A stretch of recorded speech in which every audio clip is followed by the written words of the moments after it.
बाजार मिल गए मोर माया के नाम।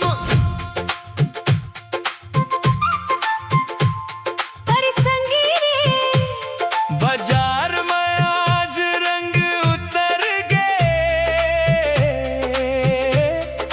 हाथ के चूरी माया झलक गे। चूरी बाजार में गूंजे, कांच के रंग हजार, तोर हाथ में हरे लाल चूरी, मोर दिल बेकरार। दुकान दुकान घुमत घुमत बात में समय उड़ीस, एक जोड़ी चूरी ले संगी पूरा दिन जगमगिस।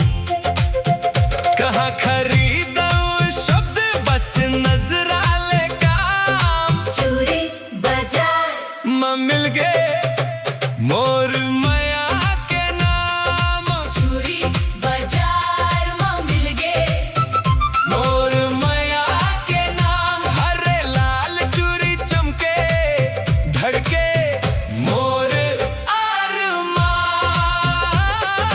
चूरी बाजार कांच के रंग हजार।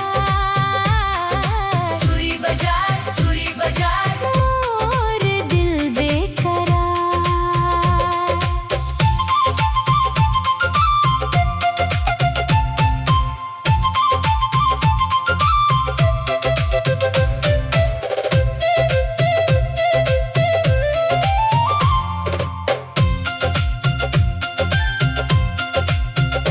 चूरी बाजार में गूंजे, कांच के रंग हजार, तोर हाथ में हरे लाल चूरी, मोर दिल बेकरार।